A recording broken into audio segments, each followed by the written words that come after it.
episode of Wampa Radio. This is episode XVI. The Roman Empire is strong in this podcast. But again, this is a podcast that focuses on Star Wars card gaming with a heavy emphasis on unlimited F by FFG. Now, I have to think, because like this kind of, as we embarked on this journey many moons ago, we were specifically a Star Wars Unlimited podcast. But I think like Charmer and I, over the course of like 10 or so episodes, we couldn't do it. And now that you're here, Doa, I think it's just, we're just Star Wars card gaming. Yeah, I mean, I think we have a fair... Well, we talk about the old Decipher CCG like every single episode, so obviously that's an ever-present thing. And I didn't get to play Destiny because I was living in Korea at the time, and there was no scene for that there, and obviously I could have bought cards, but I would have had no one to play with, so I just kind of missed the boat on that one. And then other Star Wars card games, like I never played Young Jedi. I had like a vendetta against the Hasbro TCG, the Star Wars TCG that came out, because they ruined the Decipher one. You know, it's because of them that Decipher, couldn't continue their beautiful, wonderful card game. So I never played that one out of spite. But this one, Star Wars Unlimited, the new, probably superior Star Wars TCG, I'm very excited about. So, yeah. It's a dangerous thing that you went down, because when you're talking about how Hasbro was the one who essentially shoved the blade in, there's so much that we all know about that we won't get into about really the At the time, we all thought it was Hasbro's fault. And I'm not saying that they are guilt-free, but... Okay. There was a little hive of scum and villainy that was going on. A hive of scum and villainy. That is a great way to put it. Let me have my simple vendettas, please. You can have them. We'll allow this. That's good. They did bring back Hero Quest, though, so, I guess it's okay. It's fine, I guess. Water under the bridge, Hasbro. Sure. I mean, the Empire only destroyed X amount of planets and civilizations, but their uniforms were really cool, so we're giving them a pass. The Empire, right. Yeah. And, Kerrigan, slaughtered billions across the galaxy, but... Gee dang it, Jimmy Raynor's gonna love her anyway. Fired up. Let's go. Yeah. Oh, we're girl. Still in the intro, and this is almost one of those moments where I feel like I should hit the button. However, I'm gonna derail us further, and I just need to say something. In fantasy media, whether it's science fantasy, traditional fantasy, whatever, I don't think there's been a franchise beyond Star Wars that has emphasized how important fashion is, because there are so many characters that people fall in love with in Star Wars solely because they have a cool outfit.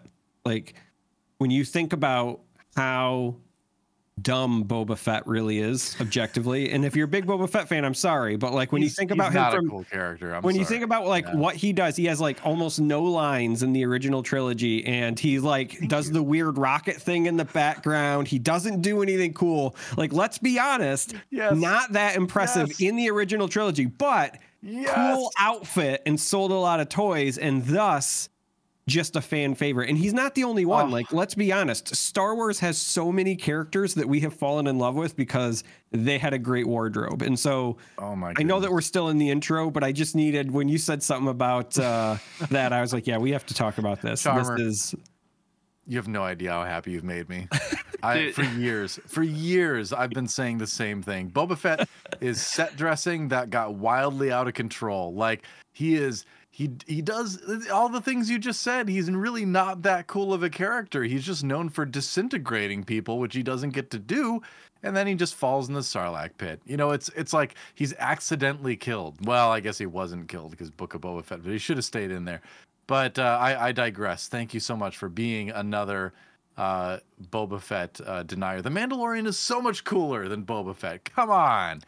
Look, I appreciate you. I have a friend of mine who, again, will be very happy that you said this, because there's such a again, this is the longest intro that we have ever Dozens done. of us. Okay, my editing template is completely off now, but it's all good. So That's good stuff, though. This is good stuff. it is great stuff, but it's just fascinating that you should say that, because you're right. He showed up dressed in like pots and pans. He looked like a complete idiot.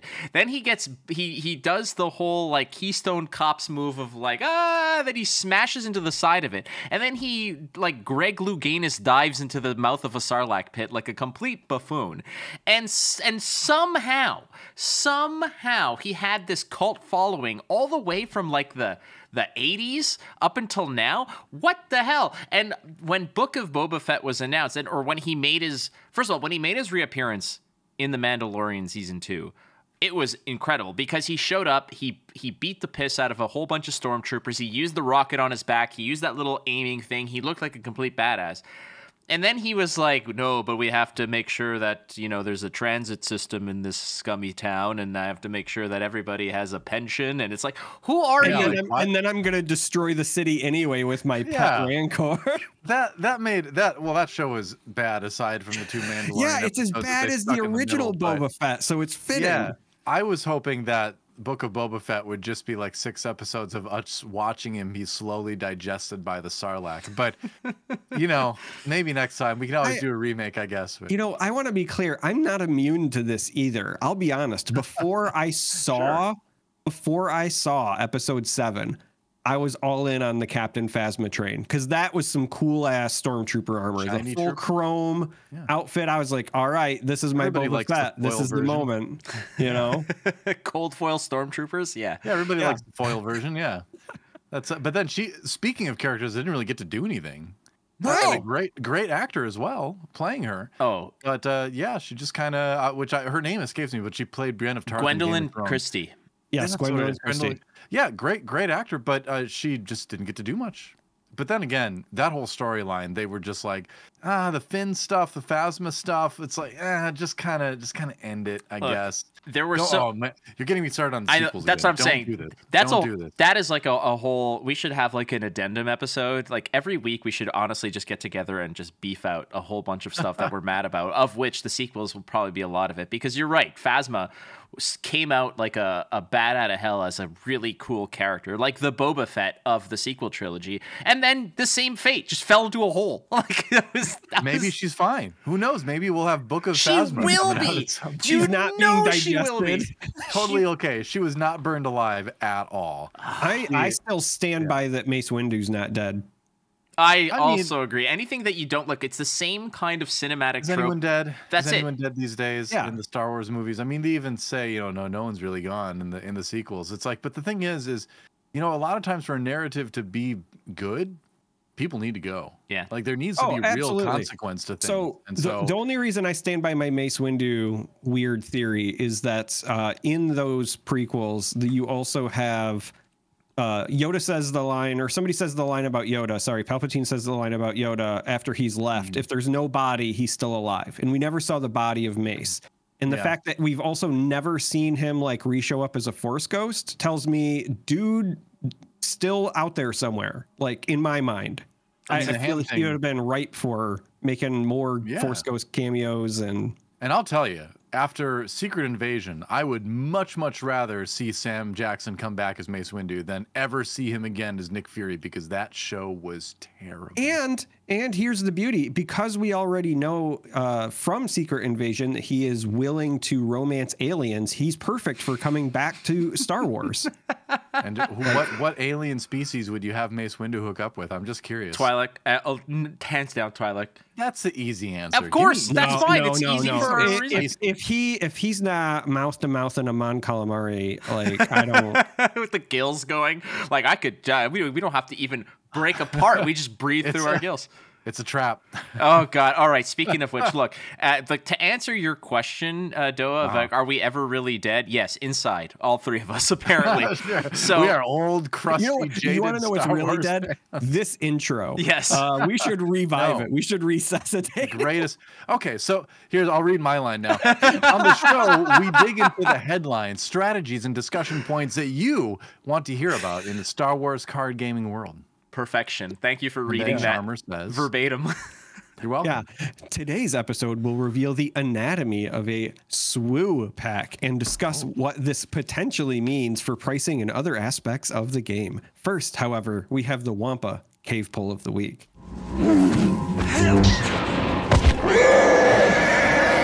All right, so the train is not only off the rails, it's in another dimension right now, but we will try to re-coordinate ourselves because you're right, Charm3r. It is the Wampa Cave Poll of the Week that you can catch every Sunday at Wampa Radio on Twitter. This week's question was, of course, controversial because we did not because they got it wrong. No, well, that partially. Now I'm about to be angry about this as well. I'm letting you know right now. Well, yeah, everybody was like, again, like and I even specifically worded which of these is your favorite, is to create some sort of parentheses around this question. Otherwise, which of these large scale battles is your favorite? The options were the Battle of Yavin, the Death Star run, the Death Trench run, etc. The Battle of Scarif. Are we blind? Deploy the garrison. The Battle of Endor. There's Yub, exactly. Your overconfidence is your weakness. Your faith in your friends is yours. And finally, the Battle of Crate, which is, I'm trying to think of a line from that, which would be... There's only one line that you need to know from that one. Salt. I think that's more. It's salt. No, it's war isn't about fighting the people we hate. It's about loving the people we love, or whatever it is. Protecting the people we love, or something like that. Yeah. So, I mean, she just ran a ship into Finn. Like she could have killed them both very easily. Why would anyone do that? Well, and he was about to have a nice end to his arc, making the noble sacrifice, someone who was running away. That was kind of his character, theme that he was trying to overcome, and finally giving his life valiantly, and he is denied his heroic death by Rose, who has a bit of a crush on him, but that doesn't prevent her from possibly offing them both in a not so tragic space, not a spaceship really. Space skiff, salt skiff. What would you call it? I don't know. What are those things? I don't know either. I just think of more. Like when I think of the Battle of Crate, all I imagine is the GIF I always see of Kylo Ren shouting more, right? Like more. They're just sending all the firepower they can at Luke, and he's just more, so intense, and that's all I see every time. No, I think that what about the Battle of Hoth, man? Well, that's okay. So we got Naboo was like a write-in. We got Hoth, etc. I didn't pick Hoth because I thought it was like just an easy pick for all of us here. It wasn't much of a battle either, to be fair. It was kind of just the Emperor rolling up or the Empire rolling up and just kind of stomping literally on the rebels. That was a pretty one-sided. Yeah, but we have like some of the cool, memorable sequences of like tying up the AT-ATs and Luke, cutting the belly open of the one and tossing grenades in, and like there was some cool stuff there. For some reason, I just had this mental image of Luke like cutting open the torso of Jet Li from that one movie from the early 2000s, the one throwing a grenade into it. Well, as I was saying, cutting open cutting open the belly of it, all I was imagining was the Tauntaun scene, but instead he lobs a grenade. Lobs a grenade in the Tauntaun? What is wrong with you? Hold on, I'll warm you by exploding this Tauntaun. All right, so as always, let's go through what each of us picked. How about you, Charm3r? What was your selection? Battle of Scarif, which is, in my opinion, just objectively the right answer. It is, I think, the best Star Wars action sequence in all of the films, but I will admit I have a strong bias toward Rogue One. I think that film is fantastic, but everything about that sequence was what I wanted out of a newer generation Star Wars film, because that was the first time I felt like what they described as warfare felt like warfare. Like that sequence for Scarif feels like a war film that's in the Star Wars universe, and I don't think that really any other sequences captured it as well as that since. So I'll admit my bias, but Battle of Scarif for sure. I think that's a great choice. It wasn't the choice I made, but I can't say that's the wrong choice. I mean, man, I still remember sitting in the theater with Rogue One and like kind of wondering to myself, like, isn't the fleet supposed to be showing up? And then, like, you're on board the X-Wing as it comes out of hyperspace and the music plays and you're like, oh, it's just one ship. Where's everything else? And then boom, boom, everything comes in and you're like, oh, nerd chills all over. And I was like, it's not, I don't really care that much about nostalgia. I really don't. I like when things are, new and innovate on things, and in a good way, obviously. But for a moment in the theater, I was like 8 years old again, watching like the Battle of Endor, which is the one I picked, and it's because it's the Battle of Endor. But for that moment in Rogue One, I really, I think for the only time in my life, I was like transported back to like my kid self, just overwhelmed with the awesomeness of a Star Wars space battle, right? But that said, Battle of Scarif was very good, but I did pick Battle of Endor. It is just the quintessential Star Wars battle. You have 3 conflicts going at the same time. You've got, the very important conflicts across the board. All of our main characters are in jeopardy. You've got like such incredible visual effects for a movie that came out in 1983 with that amount of ships on the screen. That still looks good today. So, yeah, just for everything about it, I picked the Endor one. It's a good. And then I will say I had R.I.P. in Peace original ending song for Return of the Jedi. I miss your Ewok singing chorus. Yeah, that was great. That's why I didn't pick Endor. I think Endor loses to Scarif because I really enjoy 2 of the 3 fronts. I am vehemently against Ewoks. I dislike everything about them. I don't like that. Even as a kid, I did not like them. The teddy bear thing, the like fake weird native, like why are they about to eat Han? Now they're friends with him. Like, I don't know, man. It just never vibed with me. It's supposed to be like, the Emperor's best troops and they're getting beat up by like sticks and trees and, the forest. Like, it just didn't sit well with me. I was not an Ewok fan. So, you're not wrong, but. And this was even like young me. Like, I remember being viscerally angry watching the Ewoks. Wow. That is quite the response. I enjoyed it. And because I enjoyed it, I'm okay with the generation that came after me saying they enjoyed the prequels, because I'm like, all right, if you're that age and you're seeing this, you're going to have a fondness for that. I like the Jedi. I like the Ewoks. I like everything about it. Don't like what they did in special edition, but I liked everything from the original film. So I get it. I'm an Ewok enjoyer. What's fascinating about what you said about like the fact that the prequels, upon review, I actually yesterday I was editing my Flesh and Blood spoiler card video, and by the time this gets published, the video will have been released. It releases, I think, tomorrow or something. But the whole premise is that the card is it essentially portrays like an a robotic security force is what it kind of embodies. So is this a spoiler for your spoiler card? It is kind of, yeah, I guess. But by the time that this is getting published on the Saturday, that video will already have been published. So if you want to see what that video is, you can go to Instant Speed Podcasts and see that spoiler video.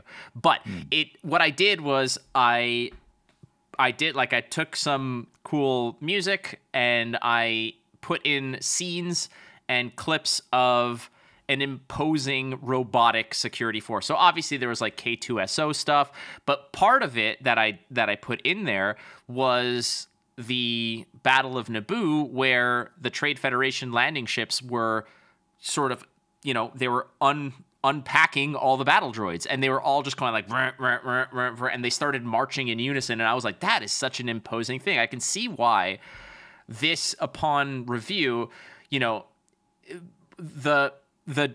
I don't mind Jar Jar Binks, but what I thought that Jar Jar Binks did for that particular battle was just sullied it, because if it was just Gungans versus droids, I think that was going to be an incredible battle. But then it just became like a slapstick comedy act, and that's why I kind of didn't want to put Naboo on here. So I had to put something that was like prequel or sequel, so I put in the Battle of Krayt. And when you're talking about how Finn was going to go and just nosedive into that massive cannon and really possibly just etch himself and his legacy as being a hero, that move, always reminds me of that scene from Independence Day when that crop dusting pilot just goes right up the pipe of that big mothership and just destroys it. And I was like, he was going to have that moment. He was going to say, like, I'm home or I'm back. And he just goes up there. But no, Rose, unfortunately. I love that when she's saying her line, too, you see them, like, blow the door open of the rebel stronghold. And you're like, well, you certainly didn't protect the rest of the rebels, I guess. But, you know, and I do have to say that, like, I hated hearing that people were, like, harassing the actor that played her. You know, that bothers me greatly. You should not do that, for the record. Criticize the character, not the person, you know, playing them, who had to read those lines as a job. But yeah, that was... I criticize the writing, perhaps, or the direction of it, but that's a whole different story. All right, so I chose the Battle of Scarif as well because I thought, like what Charm3r says, it encapsulates a ground invasion, you know, a ground assault, as well as this crazy space battle that implements all kinds of, like, there's the dogfighting of the you know, the starfighters, there's the bombing runs, there's the ingenuity of using the hammerhead ships, and it also really drove home some of the more, you know, visceral and tangible elements of these ships. Like, how durable are they? Well, you had a hammerhead corvette push a disabled Imperial Star Destroyer into another Star Destroyer, and it's just like these cool ideas, the desperation of warfare, where it doesn't matter what we spend as long as we get out of here alive, which was kind of the idea, or the constant sentiment that I got from that entire engagement, which was they will do whatever the hell it takes because everything's on the line here, and that's why I chose Scarif. Here are the results for everybody who stayed with us through that introduction to the episode. The Battle of Endor won with 40.7%. Second place was Scarif at 34.6%.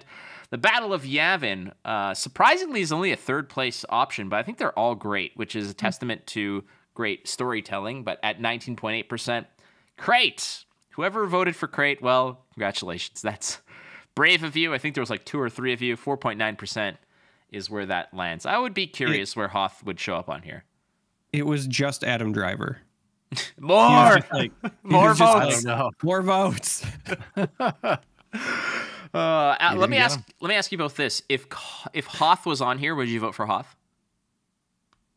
Depends on what it was over. I would personally, I would still pick Scarif over Hoth.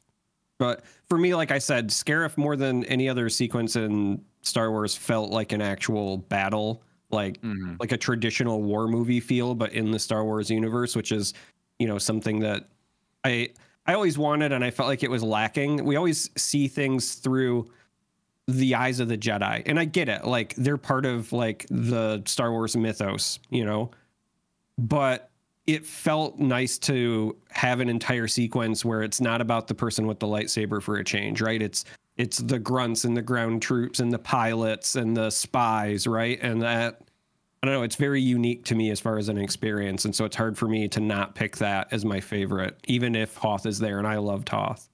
Yeah, I think Hoth is, I might go with Hoth, actually, because like I said before, it's not much of a battle, but at the same time, like, I think my entire love of, like, mecha and stuff like that I've had throughout my whole life is due to, like, that first shot of those AT-STs coming across the plane, and you're like, holy crap. As a kid, you can't even, my brain had not even comprehended of such a thing existing. So then suddenly seeing this, you know, in a very realistic way, you know, back in, like, when the late 80s, I guess, when I saw it the first time, probably when I was, like, you know, 5 or 6 years old or something.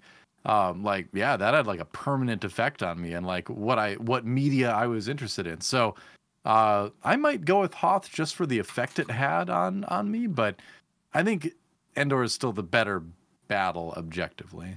All right. That's a good question. I would have sticked with Scarif. We do have headlines, not many, but there are some to get through, of which, frankly, it's leading into what the topic of this episode will be, which is going to be the packs and the contents and how that affects things. But let's talk about the article that was released about the packs. You guys can go check out the Star Wars Unlimited official website. There's an article there that breaks down a lot of it, but we're going to get into it, so maybe we can save you a click. And that article was the precursor to a very brief stream, but FFG had a stream about the pack contents, which happened on the 20th of September.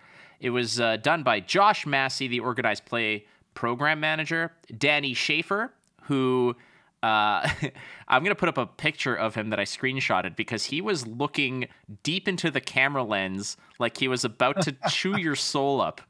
Danny Schaefer is an imposing character, I will say. He had this, like, he looked like he was... I haven't seen this picture. Let me add it to the... I'm going to add it to our little private chat here. Is this a Freudian slip? Did I mishear you for a moment there? Why? What happened? Well, because his name is Danny Schaefer, but I swear I heard you just call him Daddy Schaefer. I didn't, but the way that I heard Danny, but take a look, because I just put the picture in our comment chat here. But does this not look like who should be sitting on Jabba's throne instead of Fett? It's like this is his audition to be an American Eagle model or something like that. This is if Cillian Murphy were an American Eagle model. Like this is Scarecrow in the summer catalog. There you go. He's just straight out of the J. Peterman catalog. He's using the Force. He's trying to say, you will buy this card game. It's working. Finally, it's working. The other person there was Jeremy Zwern, who is the senior game designer. So that was the stream was great. I mean, we're gonna dig into a lot of it, but I mean, the headlines are essentially what we're going to be diving into for the most part. Next FFG stream, September 27th rather, which will be talking about products, another interesting one. But this one was the one I think that was most on our minds. Yeah, well, we already know one of the products. They've announced a 2-player set. We already know that there are booster packs, and I would imagine boxes that contain them. But what other products? I'm curious if there's anything else maybe they haven't shown yet. I mean, we know about the Game Genic partnership as well. So the gear, yeah. It's possible that they have even more stuff. I heard, for example, when I was at Gen Con that they have additional stuff coming through Game Genic that they might not necessarily have like published, because I was asking about stuff like playmats and things like that. So perhaps they're also going to show off some of that stuff that'll be available at launch. I could see them still having a few things yet to reveal, but I'm mostly just excited to find out about like the other half. Obviously, here in this episode, we're about to talk about pack contents, but I want to know, okay, how many, packs definitively come in a box? I think they might have said 24 on stream, but I was at work when I was watching. I was doing 2 things at once, so I might have also just hallucinated that. I fully admit it.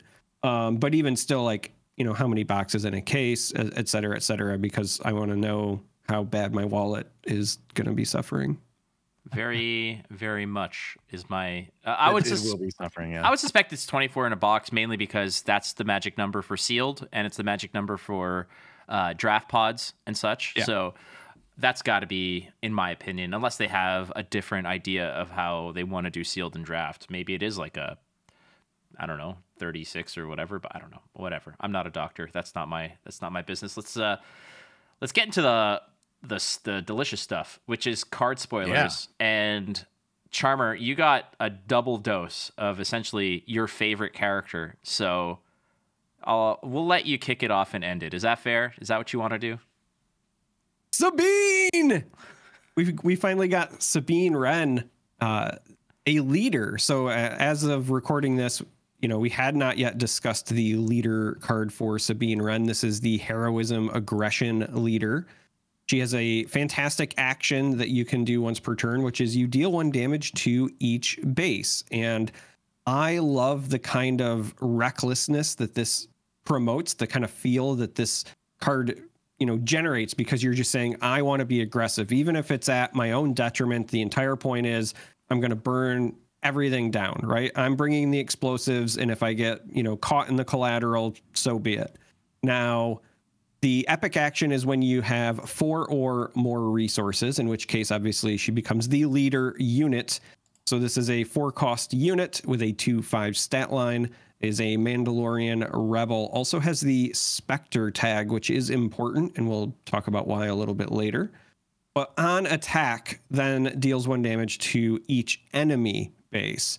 So a little bit of a change because the action itself is to each base, whereas this is each enemy. And I do love that they are still kind of opening up the multiplayer potential right out of the gate, right? Because it's each enemy, not just an enemy base. I dig everything about this. I love the art. I will say that, you know, again, as we potentially get alternate art versions of cards in the future, wink, wink, nudge, nudge, I would love to see some stuff with Sabine where they play with her personality a bit. And I'd like to see different armor markings, different hair colors and styles, because that's kind of one of her characteristics, right? She's kind of always changing up her look and her own identity. And so I think it'd be really cool if they reflected that in some of the artwork as well. Yeah, I think her ability is very topical considering the last couple episodes of Ahsoka, without getting into it too much, but she definitely does hurt both sides potentially at times. But yeah, it's a neat ability. It's pure aggression, right? And I mean, we have yet to have the kind of big reveal the way we did for some of the other aspects on aggression. But I'm very curious to see how this leader in particular will interact with the rest of the cards from that aspect, right? She's got 5 health, which is quite a bit of health. So I kind of wonder if there's something that can be played with there when she becomes a leader unit. Obviously, it's just there to make her a bit more durable, but, you know, there's other things that we know interact with that. You know, can she be given grit? Can she be given this or that? You know, we'll kind of wait and see. But yeah, need to see another character come in. I'm kind of more new to like knowing about this character because I haven't, you know, finished Rebels. I've only watched like the first 2 seasons. I was never really like into the animated stuff as much, but I mean, hey, it's a cool character in Ahsoka, so. What I like about what she does, and again, being such a bastion of the aggression tag, she basically embodies what that, I would imagine, that when we find out next month what aggression's all about.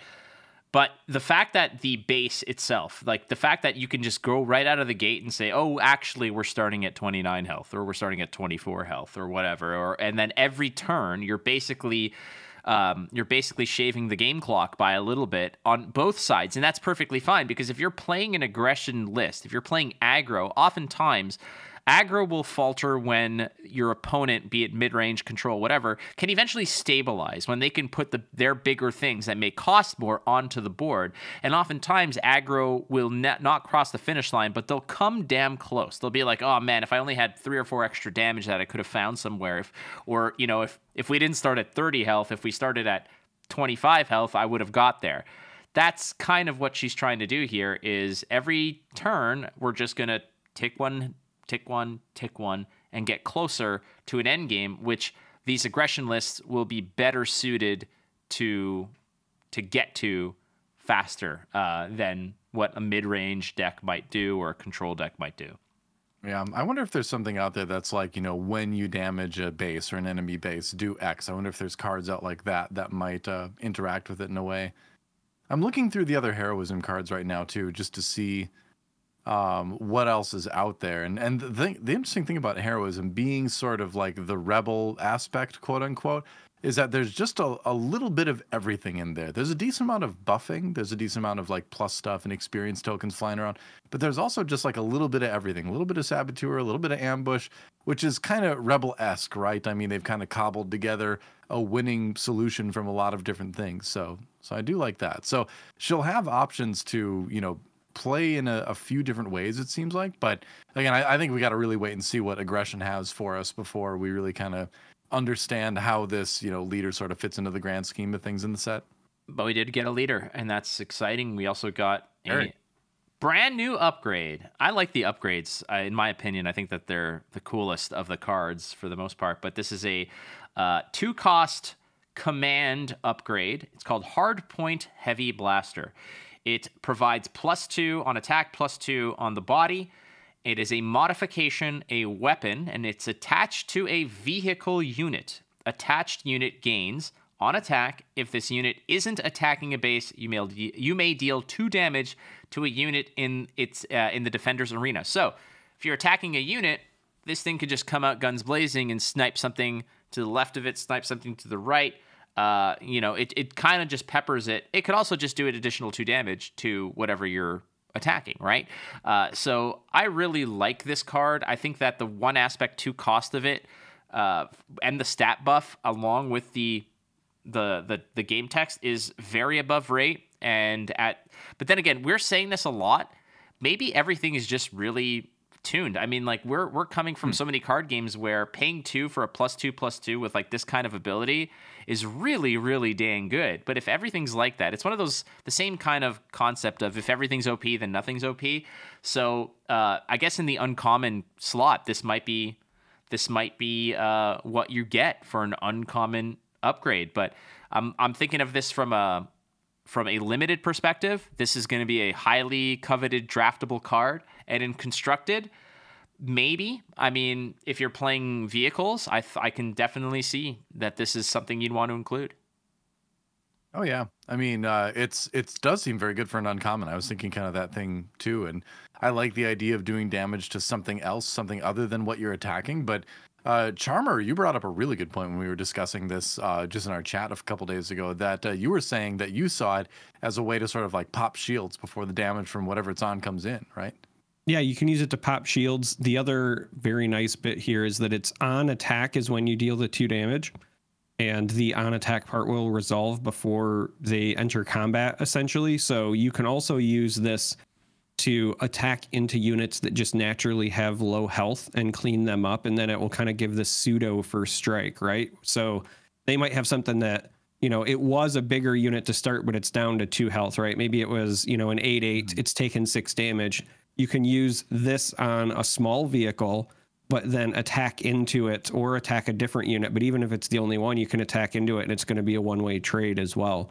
I agree with both of you. I think this is one of those cards that feels very strong for its cost, specifically to and only a single aspect, right? It's command, so it can splash everywhere. And on top of it, you get the +2/+2 stat line.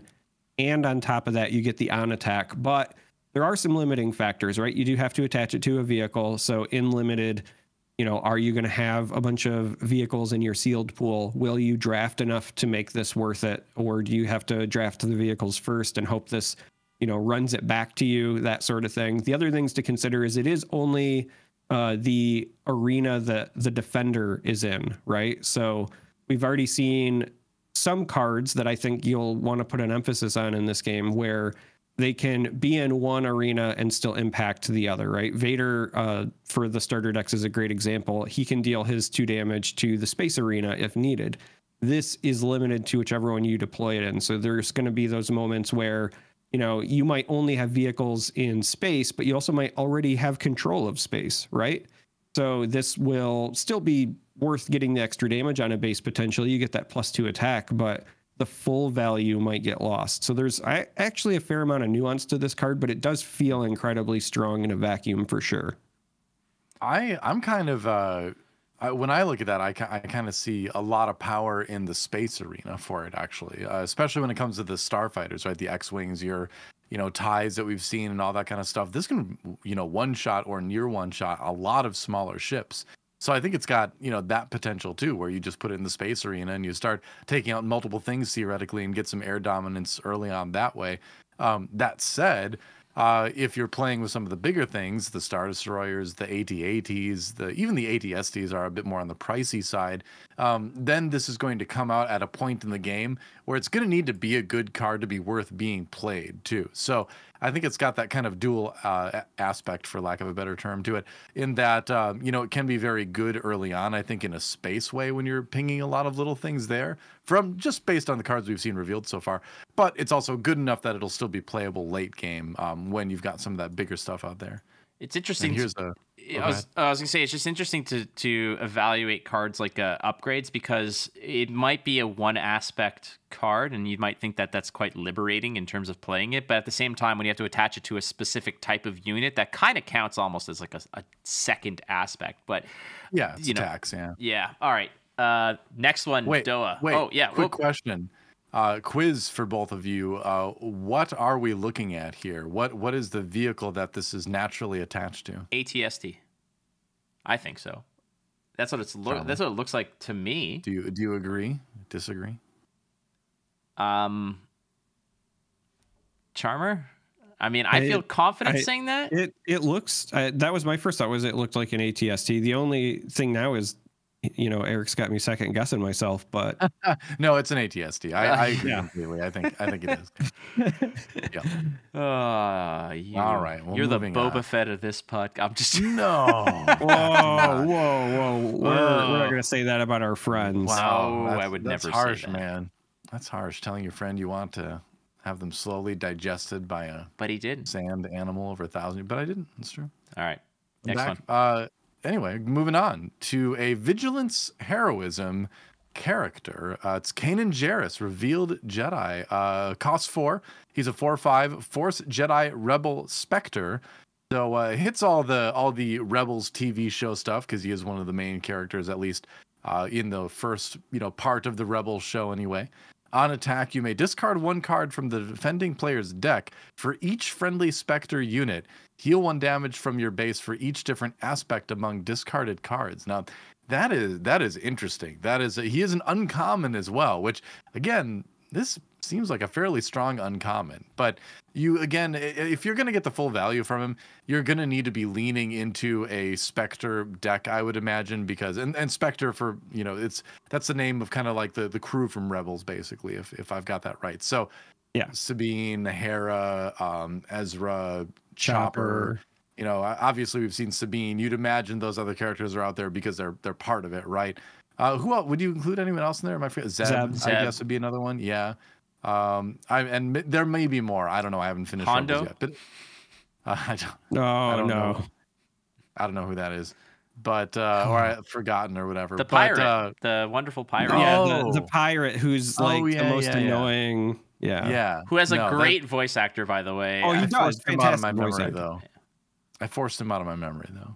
Gives you an idea of how it is. But by the way, I've always liked that Kanan Jarrus has that old school Jedi lightsaber with kind of like the wider hilt and all that. That is pretty sick. Same with Balin's skull in Ahsoka, mark of the older generation of Jedi. But it seems like a strong card, obviously, if you get all the pieces in play. But the thing I'm most excited about with this card is that it shows, we talked either last episode or a couple episodes about theme decks, right? Things to build your deck around. And I like that this seems to say, hey, if you want to, you can make a Spectre deck. You can really play around that Rebels, show crew and, base your strategy around what they do. So that's I'm glad to see that. I'm glad to see more theme stuff coming through because for me that's a fun thing in Star Wars, right? There's so many possible themes you can have. So glad to see one that's clearly supporting that you'd call it a tribe in Magic the Gathering, I guess, but we'll call it theme in Star Wars, I suppose. That's what I wanted to allude to as well, is that we have seen things that work with like, draw your Imperials or this or that. This is the first one I think that gives the real feeling that you can have those kinds of tribals going. In this case, Spectre being the theme that you want to build around.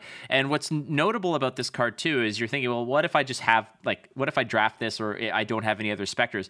Well, it still attacks and heals for at least, it'll still discard at least 1 because it counts itself as a Spectre. It'll still reveal a card. If you get a double aspect thing, you're still healing 2. So you're still getting incredible value out of this. You're still discarding and healing minimum 1 with this attacking for a 4/5 body as a 4 cost. That's very much above rate. But that said, like you mentioned, we don't know if Spectre is going to be a tier 1 list. I don't suspect it will. Usually these things are kind of traps where you just throw all the same sort of tribal into a deck. But it doesn't mean that's not fun. It doesn't mean that doesn't appeal to the kitchen table crew who want to make the Spectre type decks. My commander deck in Magic is a zombie themed deck. Is it ultra powerful? No, I just put together whatever zombies I had and made a 100-card commander deck with zombies because I just liked the zombie theme in it. So I think that there's definitely appeal, and a lot of people and this is something that I have fallen into very often, and I have to watch myself when I talk about this stuff is that I have to see the game through the lens of not just my hyper competitive, organized play, world champion sort of viewpoint. I have to look at it from the casual perspective, from the players who just like Star Wars and want to play a game, who want to build just Spectres or just Imperials or just whatever. So I like that they're digging into this. This is the first sort of symptom of these kinds of tribal deck builds. Yeah, it's very cool. Yeah. There is absolutely a theme here, and it scares me. Is it ponytails? No. This card is the first time where I've thought to myself, oh no. Because it's not the theme of Spectre. I will definitely be that guy. I will have a Spectre deck because me. Is it Jedi? No. Oh. It's the mill. Now, if you're new to card games and you don't understand when I say the word mill is an old reference that the term comes from Magic the Gathering. There's a card called Millstone where you would take the top 2 cards of your opponent's deck whenever you activated it, and they would have to discard them. Very similar to what Kanan is doing. The thing that makes me scared, the more I thought about it, because at first I was like, oh, this is kind of a neat way to give you healing, but also, maybe a little bit of tension, a little bit of randomness. What if I need to heal 2 and I don't know if I'm going to do it, whatever. It gives you that payoff for building your own Spectre. But then I was thinking and I said, we've seen a lot of card draw revealed for this game. And I think that's a good thing overall. We've kind of talked about that, right? Command in particular has a lot of things that let you dig through your deck. We also know that we have a 50 card deck. We start with 6 cards in hand, but we also draw 2 cards per turn. So right out of the gate, you have a 22 turn clock for either player, just with the normal pace of the game. Now we have card draw. We have cards like Kanan, and the legendary for the vigilance aspect, we know says, one of the 2 things you can choose is discard the top 6 of an opponent's deck. And you can play 3 of those. So 44 cards that are going to start in your deck, because again, 50 cards, but you're going to draw 6 at the beginning. It will not be nearly as difficult as I think I originally thought to truly mill somebody. And that's just if you're running Vigilance and Kanan. We still have a lot of cards to get revealed. It's entirely possible that is a legitimate strategy for the Vigilance aspect. That's where the more I thought about it, I said, there's a theme here. Oh no. Well, kind of looking like it. Let's look at some of the other things that Vigilance does. Vigilance does restore very well. So if you're looking to just, even if it's just like, okay, all my mill cards like Kanan and Vigilance, the legendary card, are all gone. Well, now I just got to wait you out because, like you said, you're drawing 2 a turn, etc.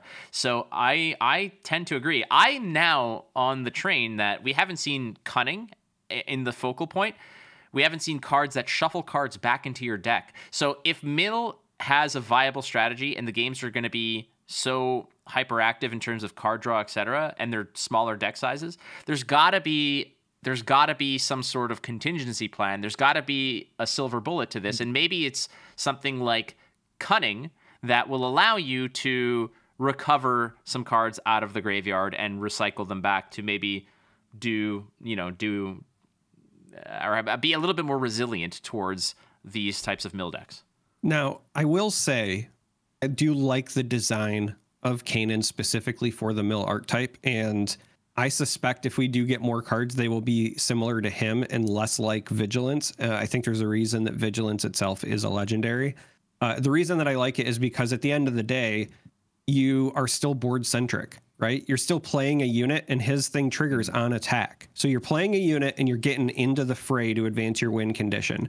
Whether that is damaging the base, whether that is milling cards, the entire point of game design that I've seen from FFG so far is that they still want you to play units and get into combat, right? So while I am having, some traumatic flashbacks to stall decks like Snow White and MTG, I don't think that's ultimately what we're going to have, even if mill is a viable strategy in this game. I do think it'll be more on attack options or things like this where they're still promoting that, board interaction. Yeah, I think that's very important. If you're just sitting there playing cards that make your opponent lose cards from the top of their deck, that's just not super fun.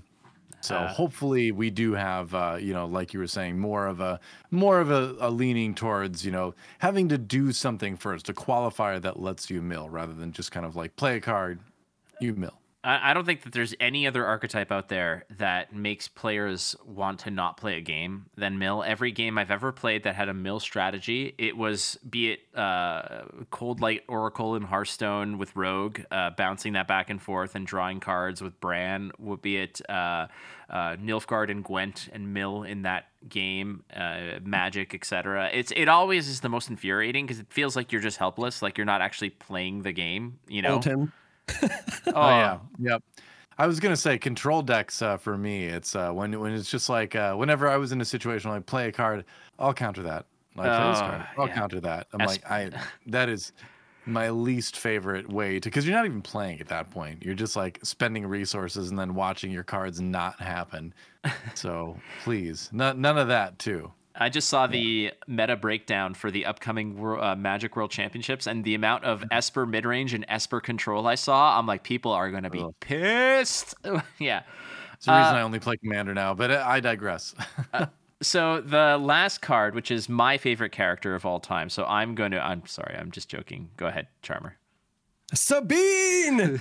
Oh, man, this was such a good week for me. So we got Sabine, the leader, and then we turn around and we get just Sabine Wren, Explosive Artist, so the actual unit card as well. This is a 2-cost, still aggression and heroism unit on the ground, obviously. It has a 2/3 stat line, still maintains the Mandalorian Rebel Inspector tags, but it says, while there are at least 3 aspects among other friendly units, this unit can't be attacked unless she gains Sentinel. And then on attack, you may deal 1 damage to the defender or to a base.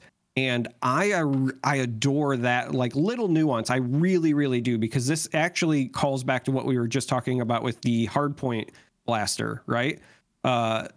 Being able to attack into a unit, because even when you're playing aggressive, your opponents might play things that you're going to need to respond to. Again, it might be those restore units. Might be sentinels that they're putting in your way, whatever the case may be. So you're going to want scenarios where you can still either go around the defender, whether that's, with like Saboteur or something like that, or through them, but through them safely. So when you have a card like Sabine, where on attack you can deal 1 damage to the defender, again, it's the on attack trigger. So you could potentially just attack into something with 1 health. Sabine survives, the enemy unit goes away, or you just guarantee that 1 damage that you want to get in there, which I think is really important. I also love the other part, because again, it kind of calls to the theming. We were talking about maybe building around Spectre, right? I imagine the crew for Spectre is going to be across a number of different aspects, with heroism as being like the one singular thing they're all around.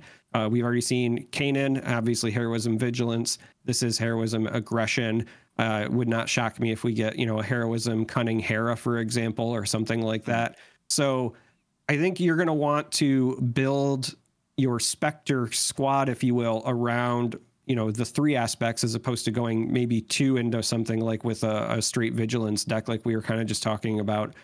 And this gives you that payoff, right? Where you get to protect your Sabine. I was just saying that, this is a game where they want you to attack back and forth. This is the first time outside of the Sentinel keyword where we've seen the ability to protect one of your units kind of innately. So I do think that this will ultimately be a pretty powerful ability. It's just an uncommon as well. So very draftable, could be a limited bomb if you can just keep playing units and making her not being able to be attacked. Revealed by TCG Player. I just want to throw that in. There you go. Thank you, TCG Player. Yeah. It's going to be interesting to see how easy it is to play. I mean, it shouldn't be too tough to play 3 aspects, but I wonder about it in limited. Yeah, even the thing about it is even without the 3 aspect protection, I think that it's a 2/3 for 2 that on attack can have a ping your opponent or ping your the defending character. I think that it's an uncommon again. I think that this this is not bad. This is not like an insta pick for me. If I was looking at there's going to be rares, I think, that are going to be utility rares or kind of combo rares that you might look to the uncommons to draft something beforehand. But ultimately, I think that this is a card that is more of a constructed card to me, and you're not upset about having this, as your pack 1, pick 2 or 3. I think that this is perfectly fine. The limiting factor here for me is the double aspect part. I think that that's going to be tough for Limited to play this because this is a 4-drop, doesn't feel as great as if this is a 2-drop. For sure. I also when I see the Mandalorian tag, obviously we saw Boba Fett spoiled already. I hope at some point, I don't know if it's going to be in this set, I kind of doubt it, but I hope in some point in the future we get to dive into the Mandalorian side and we have Din Djarin and all the other Mandalorians in like the enclave from the Mandalorian show, and you can build a theme around that too. I like theme decks. It's a fun thing for me. It's how I like to play. So Mandalorian's another one I might go for. Yeah, that'd be cool. And like, that's the thing, because that's what we're starting to see now, because this can go in a Spectre deck or it can go in a Mandalorian theme deck, Yeah. Or a Rebel deck. Yeah. Or a Rebel deck. This has all the tags. It's got everything. All the relevant, quote unquote good guy ones, I suppose. I was just going to say, we might at some point down the road anyway, get Sabine with the Jedi tag even, and then we'll have the full gamut. She's got to practice a lot more before we get there, I think. We'll see. This is what I love about this. This is what I love about this game so far, is that there are so many characters that we have yet to uncover, but there are also so many other periods of characters that we haven't seen yet. We haven't seen like young Luke. We haven't seen like Farm Boy Luke, and we haven't seen Jedi Master Luke, right? We've seen kind of like the Cloud City Luke, which is in between Knight and Master, I guess. We've seen all kinds of different versions, but we also need the Sacred Texts Luke. Oh god, no, the Sacred Texts. I don't think we need that Luke. That's okay. That Luke was very sad and depressing. I don't want to think of Luke like that. That Luke was dead inside.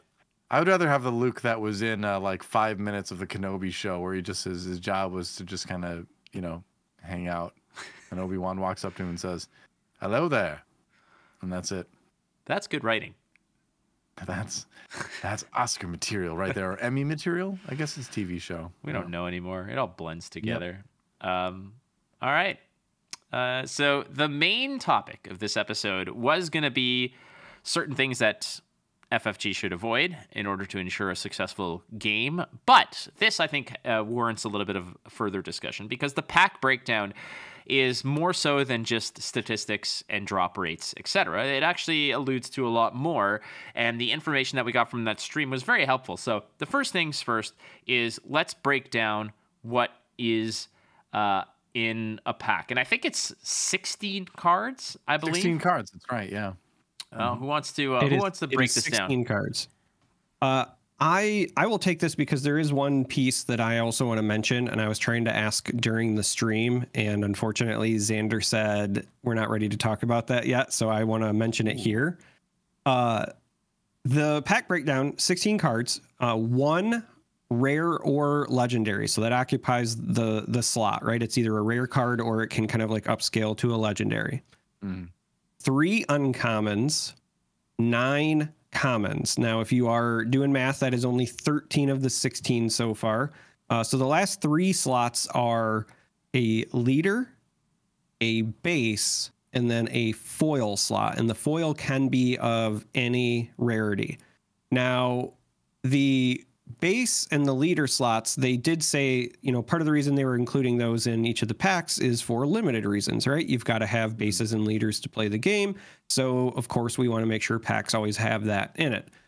But what they also mentioned, as far as like rarity stuff goes, is that theoretically it is possible to get a triple like rare pack or legendary if we ever get like legendary, bases or leaders or things, right? So they were saying that because your base and your leader, are those slots, you could have one there, and then you can also have one as your foil, and then you could also have like the legendary just normal slot as well. which I did think was kind of neat and interesting. But what I was asking during the broadcast and what they kindly told me, not yet, is I said, I get that we have a base and a leader in each pack, right? We're very accustomed to that as Flesh and Blood players here because we get the tokens in every pack and we use those when we draft.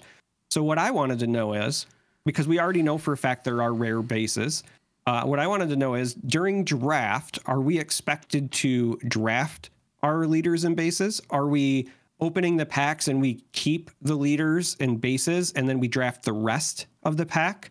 Or do we open them and keep them, but then we have access to any of the common leaders the same way you have access to any of the heroes in a Flesh and Blood set because they're technically tokens?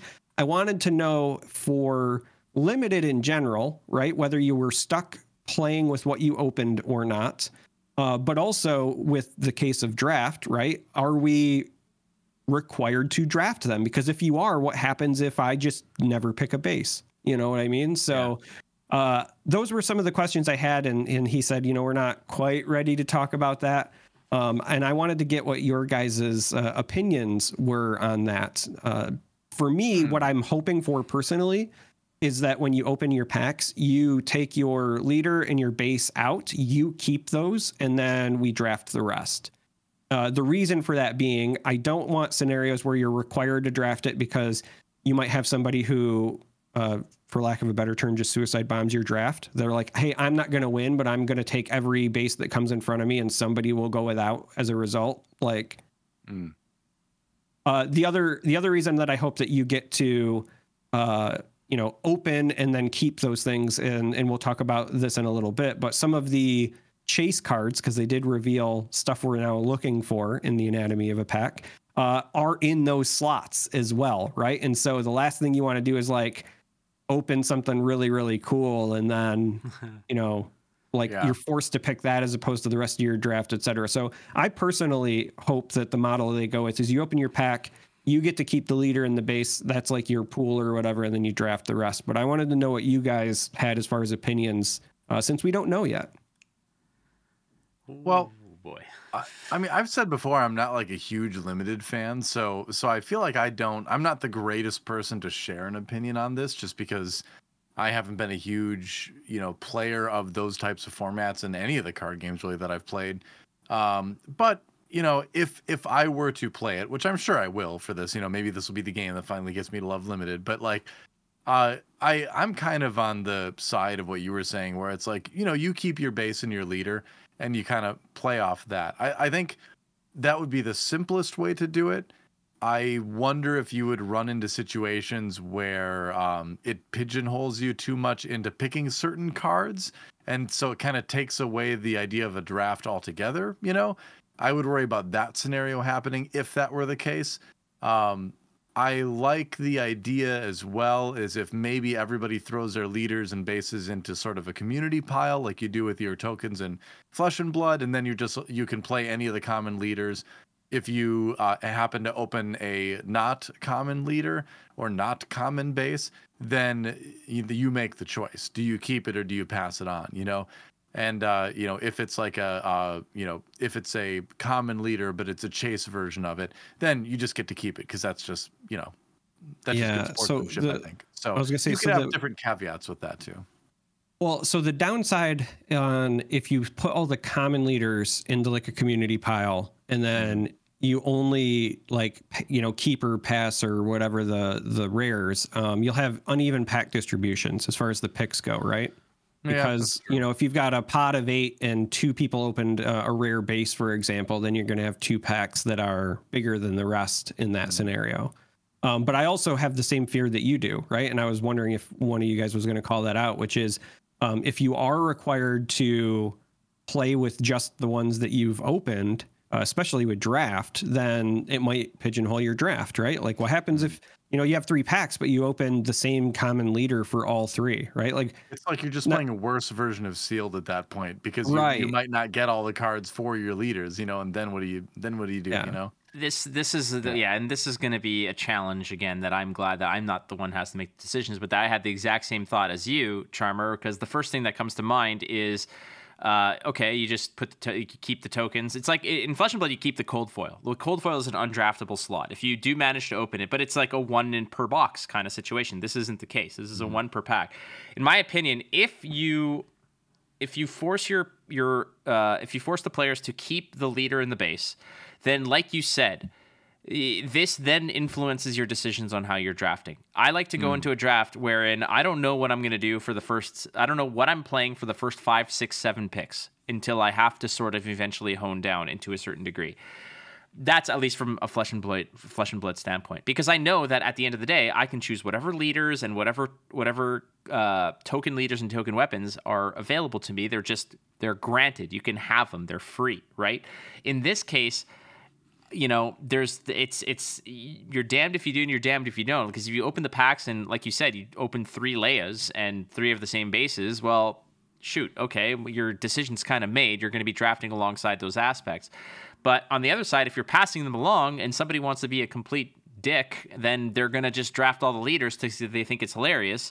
Then there are going to be players who, what's the rule set there? Are you limited to commons?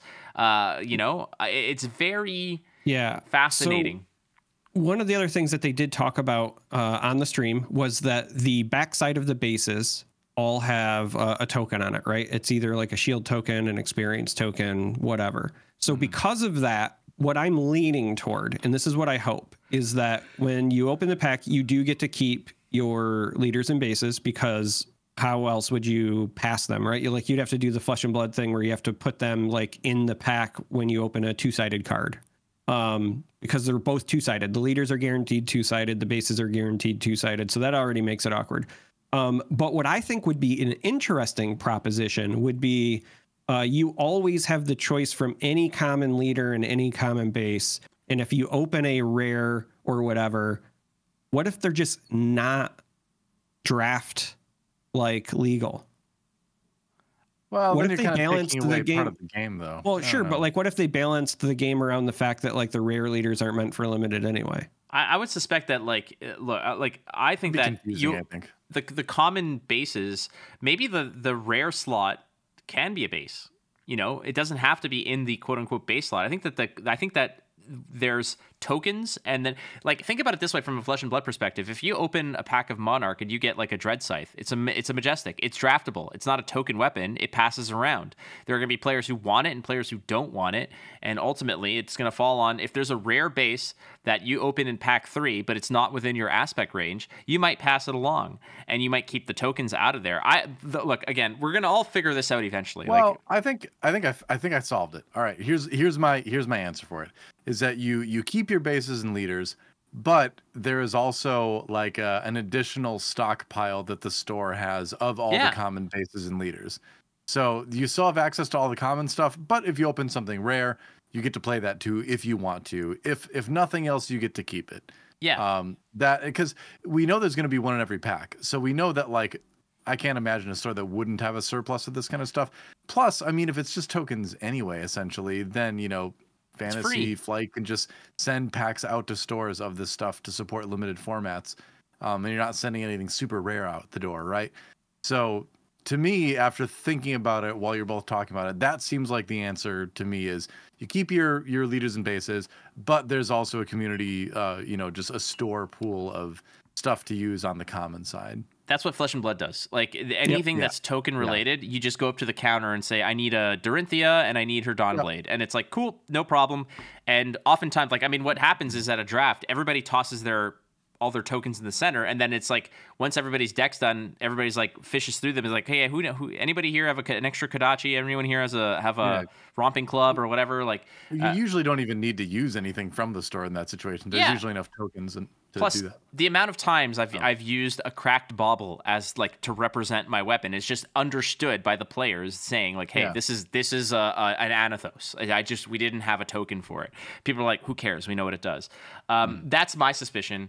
Is that's precisely how it's going to go. It's just you pull them out and you have access to all the token versions of the heroes and whatever. And if you do open a rare and you do open a leader or whatever, it's draftable. That's how it goes. Or you just keep it, you're saying. So the other part of this that I thought was interesting is what is sort of the narrative, or the direction of distribution in these packs that has kind of changed over time, where it used to be, as this is listed, X amount of commons, X amount of uncommons, and then the rare spot. And now Flesh and Blood does okay, well, now it's 2 rares per pack, or 2 rares or better per pack. Even Magic now is having packs that have 2 rares in them on occasion, 2 rares or better in certain packs. So this is a little bit more of a callback to traditional pack distribution, which is you have one hit in any pack. It's outside of the foil slot, right? So the foil slot might be, I know what you're gonna say.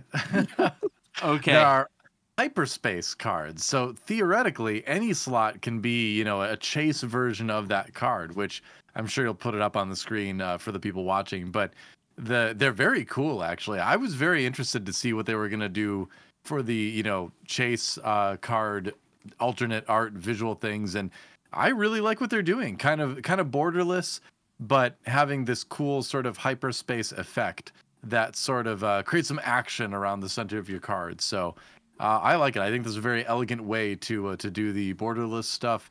And then, man, we got to talk about the showcase stuff. Holy cow! Well, before we jump down, because I love them, I do also just want to remind people there are hyperspace versions of every card. So commons, uncommons, rares, legendaries, but also they did confirm that there are also foil versions of every card and foil hyperspace versions of every card. Oh. So now we know, I guess, that the Gen Con exclusive ones were the hyperspace versions of these leaders with the stamp on it, of course. But, now we know what this art treatment is. Very cool. Oh, but the best part about this is how, I think we all discussed this, is just how broke we're all gonna go. I am the type where I know that if it's Han Solo related, I need the best version. But it ends there. But there are gonna be players out there who are like, this is my deck, this is what I'm known for, this is what I want to bling out to the max. And if that's the case, it is going to be one hell of a journey for these players to full bling out their deck, because it's not about getting the foil version. It's not about getting the hyperspace version. It's not even perhaps about getting the foil hyperspace version. It might be about the next thing. Yeah. Which is, well, that's popping up right now on the screen. It's going to be these showcase cards as well. So these are essentially this is the golden ticket, as it were, are these types of cards, which I think are brilliant. This is something that we all discussed as being what we wanted to see in terms of chase cards. We didn't want chase cards to be the powerful cards. We wanted the chase cards to be hidden behind a different aesthetic. We wanted aesthetics to be what people are hunting for, not for the power and the rarity of cards that they need to be played. Leia Organa is a common leader. Showcase Leia is an awesome looking card, but is probably going to be on everyone's wish list when they're opening boxes.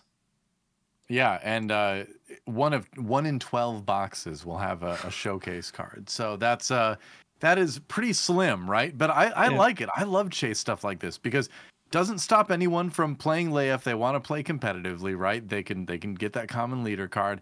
But when you're playing and you see one of those on the other side of the table, or when you open one, it's going to be a big deal. And I think that's so cool that we've got that in card games, because that didn't exist when I started playing card games. There were no foils. There were no alternate or anything, unless there was like a printing error, It was just Blue the Hurricane. card. Yep, there weren't even rarity symbols on cards back, when when I started, when dinosaurs roamed the earth. But now we've got all this cool stuff. So it is an event when you open one of these, or when you see one across the table from you. It's very cool. So I'm excited about seeing one of these, in person at some point. I just wanted to say that they did confirm that these are foils, right? All the showcases are foils. And what they said was that these have a special foil treatment. So cold foiling, baby. I'm very excited to see whatever that is, whether it's cold foiling or something else. There's actually been a lot of advancements as far as trading cards go lately and what you can do with foils. But I also just really love that they didn't just go full art. It's completely alternate art. And they went with unique templating, right? So what they did is they changed the entire format of the card. So when you see this, it's exactly like what Doa said. Like, this will pop. Like, this will be an eye catcher, whether you're pulling it from a pack or you're sitting down across from it at the table, which I adore. But the fact that we know that they're for the leaders means I already know that I am well on my way to spending way too much on a Sabine. I also wanted to commend them for what they were doing with the hyperspace stuff, because I do know that there are a large number of people out there who, when they play games, they don't like foil versions of cards, right? When they did this hyperspace thing, I thought, okay, well, maybe it'll only be the foil ones. But the fact that we're going to have regular hyperspace and foil ones means if you're like me and you do like foils, then we're going to be tracking those down. But if you are like some of the other people I know who just are vehemently against foils, well, you don't have to have them. I'm okay with it being on the showcase cards because that's a leader, so it's not going to be shuffled into your deck. But if you're somebody who is also worried about organized play, right, because we know about the warping issues with many games with foils, well, you can still bling out your deck and not have to worry about the foil thing if you just want to go all hyperspace. So to me, I wanted to kind of give that shout out, because what they've done is they've given us a lot of options, and player expression is always good. I'm not looking forward to my 1 in 288 packs, assuming it's 24 packs per box. That's what you're looking at for a showcase. And then I have to hope it's Sabine on top of it.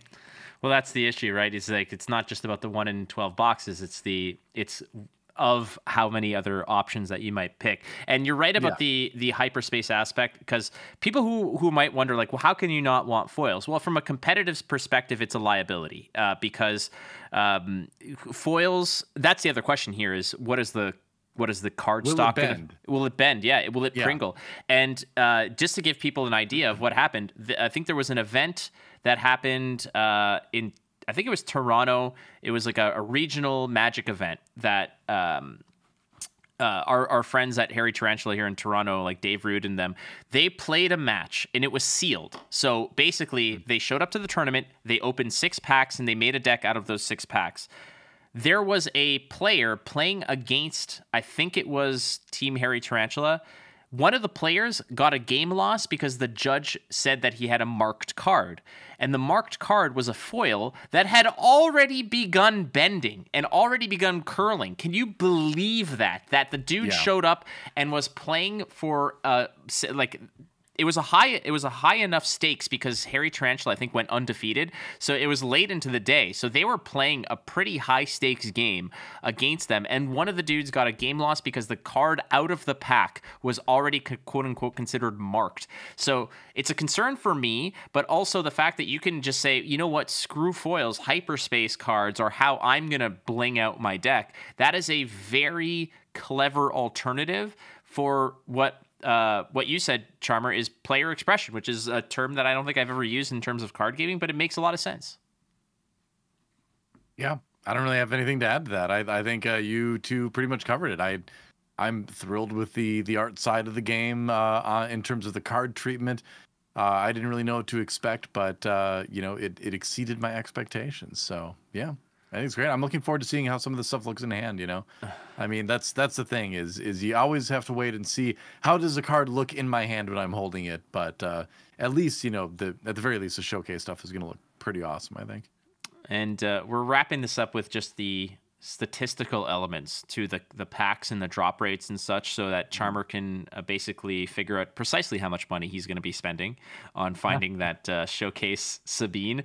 So in ascending order, there's foil cards. Foil cards are 1 per pack. I think that's pretty standard. I think every game I think now is doing that. Pretty much every card game does that, yeah. The hyperspace cards. This is actually a lot better than I thought. It's 1 per pack and a half, essentially. It's 2 per 3 packs. So you're going to be getting a ton of these. It's good. It makes the game very tradable. I mean, it is a TCG, it is a trading card game, but getting this many of them will let people do a lot of trading. It's like, oh, I need this one for my deck. Oh, I need this one for my deck. And I like that. I like that sort of player interaction where you have this wheeling and dealing going on outside, of just the competitive side. One of the things that I really liked that they said on the live stream as well, and one of their reasons for doing the hyperspace stuff, was that they kind of know what we all know if you've played enough card games, which is you open a pack and depending on the set, you know exactly where to jump to see if you got a good card or not, and you ignore the rest of the pack. Mm-hmm. And so what they've done with these hyperspace cards now is because it can be any slot, any rarity, well, now you're going one by one through the pack, right? So you kind of get that enjoyment start to finish as opposed to, well, I jumped to, the last card in the pack. It wasn't what I was going for. Next pack, please.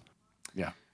Next one is the one that I was the most concerned about, and I'm actually very, very satisfied with this drop rate. It's legendary cards will be 1 in 8 packs, so it's about 3 per box, which is lagging behind. Like, I would equate this to what a mythic is in Magic or a majestic is in Flesh and Blood, but it's still lagging behind on drop rates, I think, because I think currently in a box of Flesh and Blood, you'll probably pull about 6 to 8 majestics.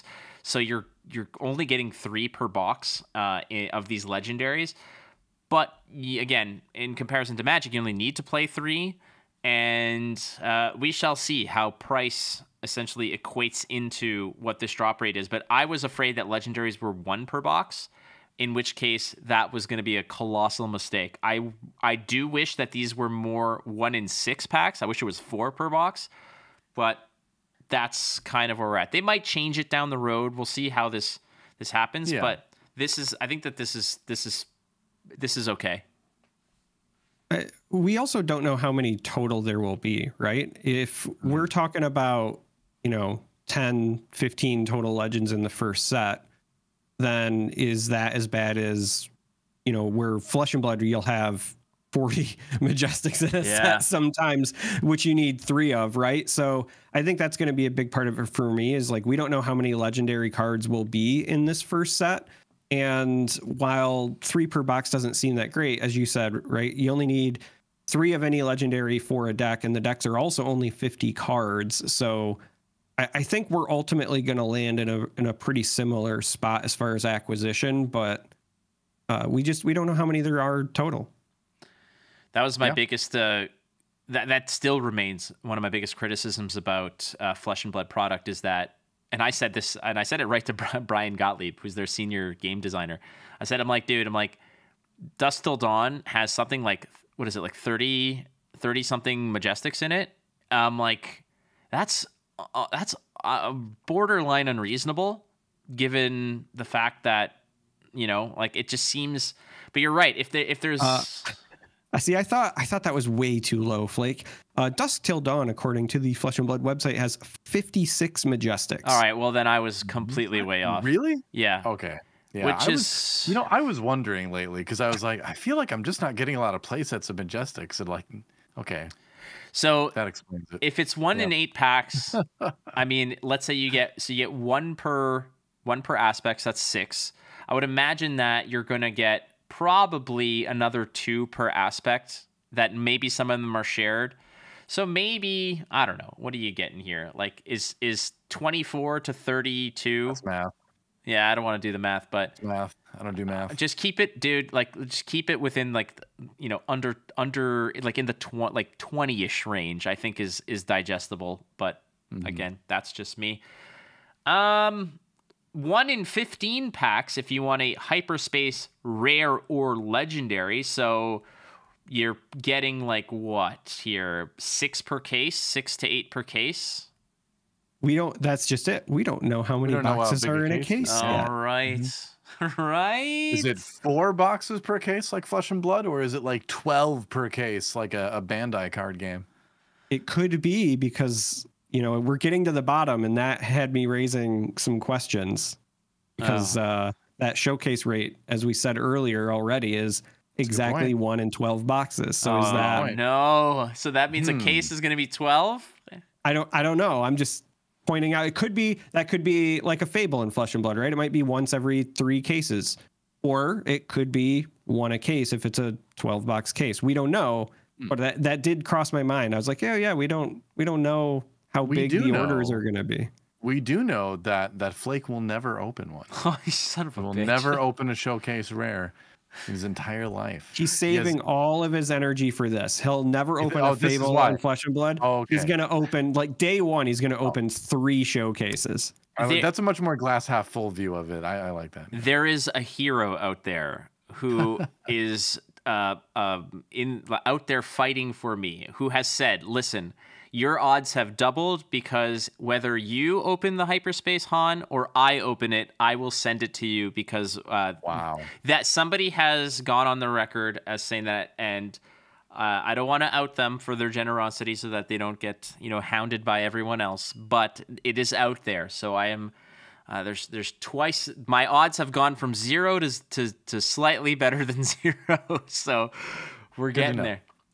Foil hyperspace rares or legendaries are 1 in 50 packs, so maybe 1 in 2 boxes ish, I think. And assuming standard 2 boxes is 48 packs, so just slightly less than 1 every 2 boxes. But I still think that's honestly a pretty solid rate for a foil hyperspace rare or legendary. Yeah. And the last one, which we've already told you about, which is the showcase, 1 in 12 boxes. This is going to be the chase card. It's those beautiful showcase. I guess they're only leaders, is my suspicion. Beyond that, though, I asked in that stream, I said, are there any hidden chase cards, any hidden variants, any treasures that you're not telling us about or that you don't plan to reveal because you want the community to just discover it and share it?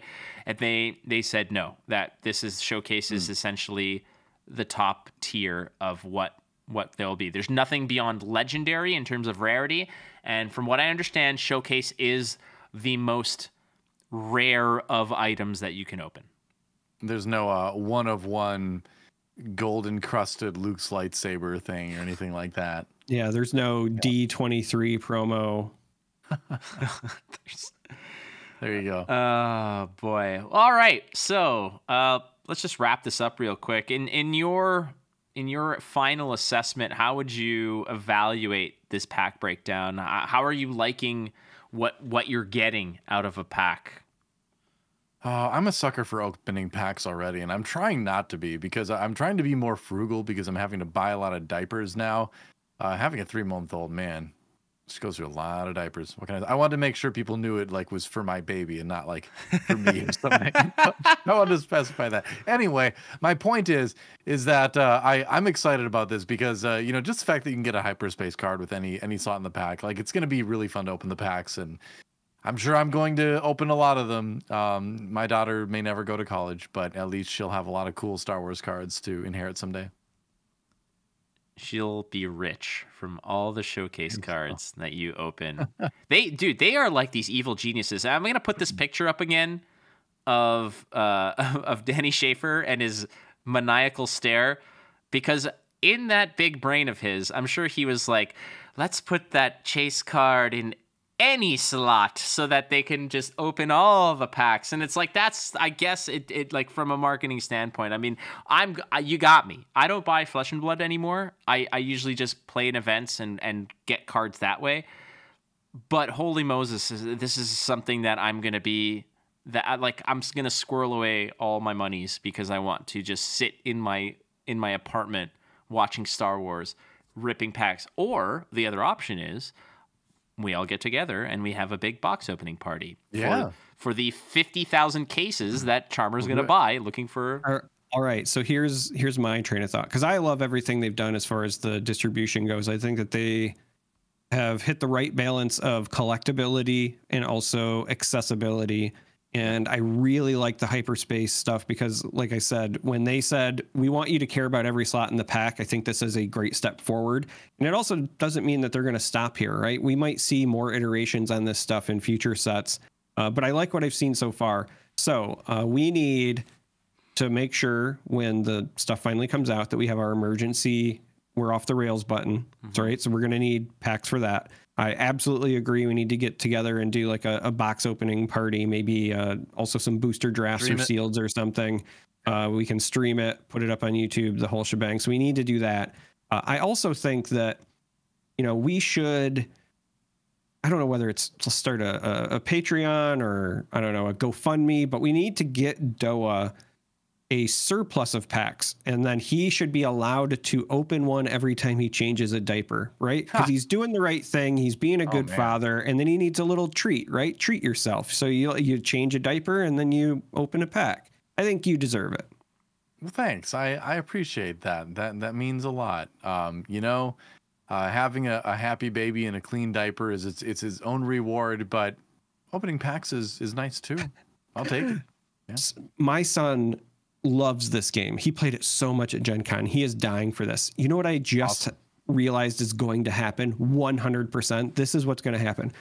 I am going to buy Stark his own stuff to open and participate and play, and he's going to open a showcase Sabine.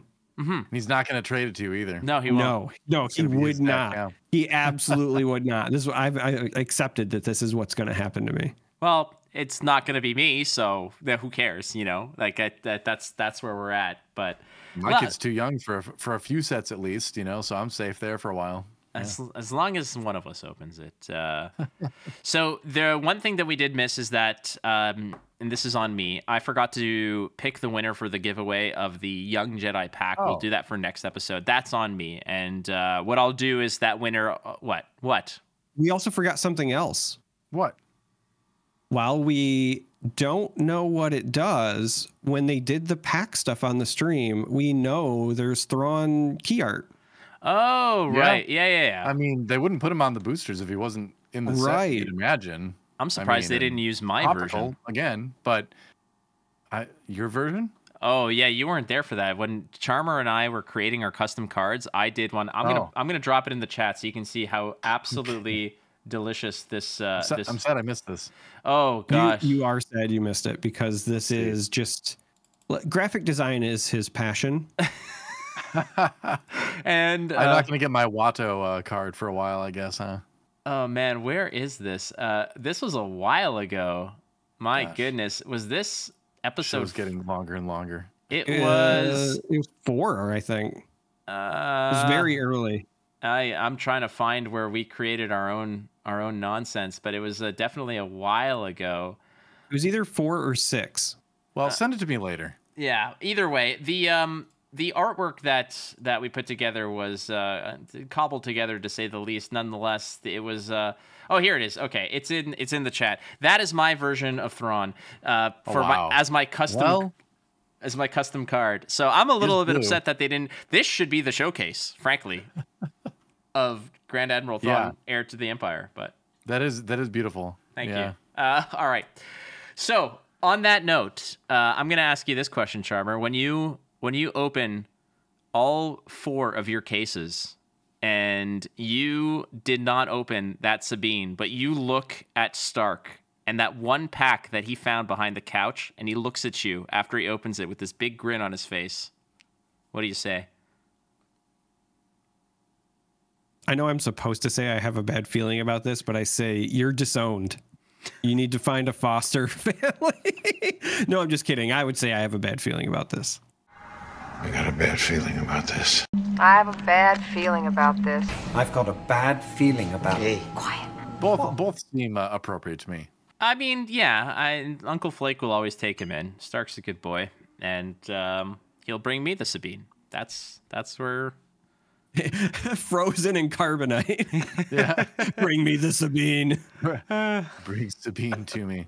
All right, let's get to the Bad Feeling Mailbag. Again, thank you so much to everybody who submitted your questions. You can do so by emailing wamparadiopodcast@gmail.com, tweeting at us at Wampa Radio and whatnot. We love to get your questions. And this one is in the mailbag and through our email from Stephen Duke. Dueck, I'm sorry if I'm pronouncing this incorrectly. Nonetheless, question asks, hey Flake, Charm3r, and Doa, I'm loving the podcast. Just found it this week and pretty much caught up on most episodes. Keep up the good work. Well, thank you very much. Wow. That is very kind. But there was a question attached. What do you think is the potential for cube drafting and cube play? Thank you, Steven. Oh boy. This might just be a Charmer question, because I know that you don't like draft and limited, Doa. I'm not a fan of cube because I don't like hyper-powered formats. I find that hyper-powered formats are very, like, I don't want to say linear, but it's like, okay, I'm going to do all the big things and it doesn't feel special. I like draft and limited because you have to make the best with what garbage that you may get, but that's just me. All right, Charmer. So I'm going to give this to you. Allow me to appeal to both of you. Yes. Okay. I think that there is potential when we get a couple of sets in. I don't think that there's going to be a lot of potential in the first set. I would say just draft the first set. You don't need to build anything special for that. But what I would love to see is when we get, a couple of sets in, or we've hit a couple of different eras, theme-based cubes where you assemble cubes based around the prequels, or this era that this first set is supposed to be, but we might get some stuff sprinkled in throughout, or what we would maybe call like expanded universe, like the Disney Plus shows, whatever, right? I think that with all of the different ways that this intellectual property can be represented in a card game, and we were talking about that earlier, where we have a lot of characters we haven't seen a card for, let alone different eras, different versions of these characters. So when we get a couple of sets down the road, when we're hitting set 4, set 5, I think that we have a lot of potential for some very fun theme-based cubes. So it's not necessarily the hyper-powered stuff, but like, what if you just want to do something fun? Even with the first set, I think like you could do, what if it's just, not mains, for example, right? Like, what if it's just TIE fighters and stormtroopers and rebels, right? Or the other way around, right? What if it's only uniques? Or what if it's no Jedi? What if it's just Jedi versus Sith cube? I think there's a lot of different ways that you could tailor it. And the beauty is, with the aspect system and everything else they've already done for just the regular draft and regular sealed experience, I think that it won't be hard to create these cubes, right? So I think there will be a lot of ways where you can do whatever you want for your own playgroup. Yeah, you don't need to convince me about cubes. I've always thought they sounded cool. I've never gotten to draft a cube, actually, so I haven't had the pleasure. But that is a type of draft that I actually think sounds kind of fun, because there's like a given theme for it, So I haven't done it, but yeah, I think you're totally right. I think as more sets get released, I don't think we're going to be doing it anytime soon, but who knows what the future holds, That's a good question, is what does the future hold for the game? When's it going to get released? What does the organized play program look like? Well, the next order of business is going to be September 27th, when we learn about the products of the game. So that does it for another episode of Wampa Radio, where I think that we definitely took the scenic route on this one. We went all over the place, and It was a lot of fun, but I will again say thank you to everybody who's listening. Thank you very much. If you want to reach out to the podcast, you can do so on Twitter at Wampa Radio, WampaRadioPodcast@gmail.com. And I am at WatchFlake on Twitter, at GGDoa, and at that Charm3r. All three of us can be reached. And I think that does it. I guess now's a good chance to also, we've been getting a lot of positive reviews on all the different platforms, and that is incredible. And I want to say thank you for that, because it is essentially what puts us in sort of the right algorithmic stream to help us grow and to help us do our thing. So thank you for that. If you haven't already, please 5-star review and hit a subscribe here on YouTube. We'd love you very much. Okay, Charmer, my man. I don't know what else to say, so just take her in nice and gentle, land it safely. We all want to go home. We got diapers to change, so let's make it happen. Roger. Oh, I mean, may the force be with you.